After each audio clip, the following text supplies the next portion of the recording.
નવલી નવરાત્રી આવી ગઈ છે. નવરાત્રી દરમિયાન માતાજીની પૂજા માટે થાળી સજાવટનો ઘણા લોકોને શોખ હોય છે. આ દિવસો દરમિયાન નવી નવી રીતે આરતીની થાળી શણગારી શકાય છે. જેમાંના કેટલાક આઈડિયા આપશે કચ્છ ભુજમાં અનેક સ્પર્ધાઓમાં જજ તરીકે ફરજ બજાવી રહેલા ભાવનાબેન ઝવેરી.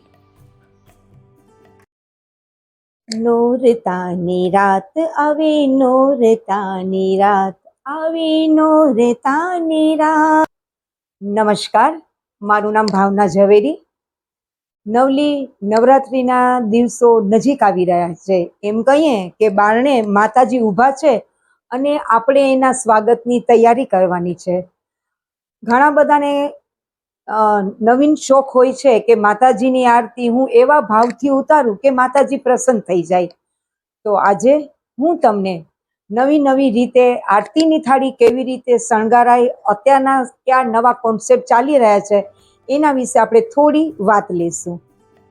આજે આપણે અલગ અલગ બીટ્સ, સ્ટોન, મોતી અને તુઈથી કેવી રીતે આરતીની થાળી સજાવાય એનો ડેમો હું આપીશ. જેમ કે આ એક તુઈ આપેલી છે, તો એ તુઈને તમે ફરતી થાળીની બહારની સાઈડથી આખી ફેવિસ્ટિકથી લગાવી શકો છો. ત્યારબાદ બજારમાં હાફ બીટ્સ મળે છે.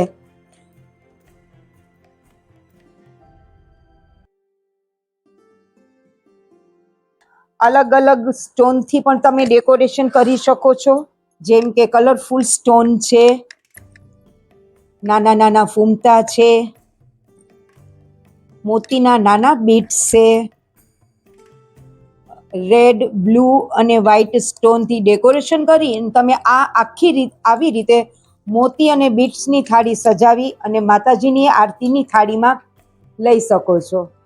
નાની દીકરીઓને પણ આરતીની થાળી શણગારવાનો ખૂબ જ શોખ હોય છે. તો અહીં હું તમને એક ડેમો આપું છું કે જે એક નાની એવી આરતીની થાળી શંખલા, છીપ અને વચમાં ઘીનો દીવો મૂકી શંખથી એક આખી આરતીની થાળી તૈયાર કરી છે. જે નાની દીકરીઓ આ પૂરા ભક્તિભાવથી માતાજીની આરતી ઉતારી અને આનંદ લઈ શકે છે. અત્યારના આપણે જોઈ રહ્યા છીએ કે બધા જ સંસ્થા મંડળો નવરાત્રિની પૂર્વ સંધ્યાએ કે 2-3 દિવસ પહેલા જ નવા નવા કોન્સેપ્ટ સાથે કોમ્પિટિશન રાખી છે. જેમાં તો બધાને કંઈક નવું જોતું હોય છે, કંઈક નવો કોન્સેપ્ટ લઈ અને પોતાની રજૂઆત કરતા હોય છે. તો આજે હું તમને કઠોળથી આરતીનું ડેકોરેશન કેવી રીતે કરાય એનો ડેમો આપીશ. કોઈ બી પહેલા તમે ડિઝાઇન તૈયાર કરી અને આખી લાઇનિંગ કરી નાખો. ચીપકાવાનો પદાર્થ ચોંટાડી અને જે તમે ડિઝાઇન તૈયાર કરી છે એ રીતે તમારે એક એક કઠોળના એક દાણા લઈ અને આ રીતે એને સજાવવાની હોય છે. આમાં સમય ખૂબ જ લાગે છે, પણ જ્યારે તમે માતાજીનો ભાવ લઈને બેઠા હો છો ત્યારે તમને એમાં થાક નથી લાગતો. તમને આ કાર્ય માતાજી માટે કરીએ છીએ એટલે એનો ભાવ અનેરો જ હોય છે. આ આપણે ચણાની દાળની આખી લાઇનિંગ કરીએ છીએ.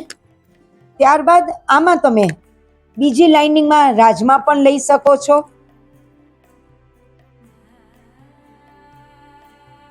આ તમે મગના દાણા, આ કામ એટલું ઝીણું છે કે આમાં બહુ જ વાર લાગે કરતા, પણ આખી આરતીની થાળી તૈયાર થઈ ગયા પછી આનો ઉઠાવ ખૂબ જ સારો આવે છે.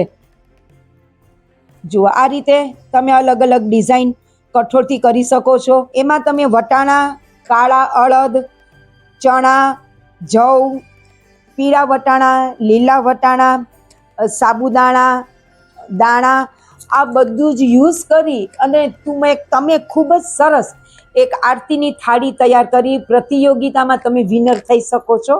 આ છે આપણી કઠોળની. અત્યારના આરતીની થાળી સજાવવામાં લેટેસ્ટ કોન્સેપ્ટ ચાલે છે પેચવર્કનો.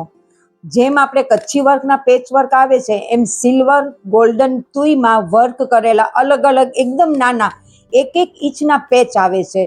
એનાથી પણ તમે આરતી ડેકોરેશન કરી શકો છો. જોઈએ આપણે એક ડેમો. જેમ કે મેં અહીંયા આરતીની થાળીમાં વચમાં એક મોટો પેચ લગાવેલો છે અને રાઉન્ડમાં 3 લેયરમાં નાના નાના કેરીના સિલ્વર રિયલ તારના વર્કવાળા પેચ લગાવેલા છે. એ પેચની આજુબાજુ મેં નાના નાના સ્ટોન વર્કથી આખા ત્રિકોણ તૈયાર કરેલા છે, જેમાં ચણોઠી યુઝ કરેલી છે, રેડ કલરના સ્ટોન યુઝ કરેલા છે. ઇન્સ્ટન્ટ આરતી પણ કરતા આવડવું જોઈએ, એ પણ આપણે શીખવું જોઈએ. તો ચાલો કરીએ આજે આપણે ઇન્સ્ટન્ટ આરતી, જેમાં શક્કરની બધી વસ્તુઓ આવી જાય છે: અબીલ, ગલાલ, કંકુ, ચંદન અને ચોખા. તો આપણે આજે કરશું ઇન્સ્ટન્ટ આરતી.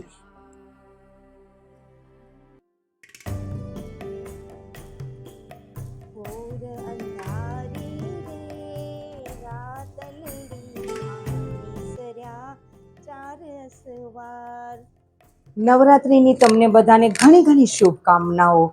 આજના કોન્સેપ્ટ પ્રમાણે જે મેં તમને અલગ અલગ આરતીની થાળીનો ડેમો આપેલો છે, જે મેં તમને દેખાડી છે, એ આરતીની થાળી તમે પણ ઘરે થોડી પ્રિપરેશન કરી, પહેલેથી તૈયારી કરી અને 10 દિવસની 10 નવી આરતી બનાવી માતાજીની આરતી થાળ સ્તુતિ કરી શકો છો. ભાવના ઝવેરીના જય અંબે, જય ભવાની.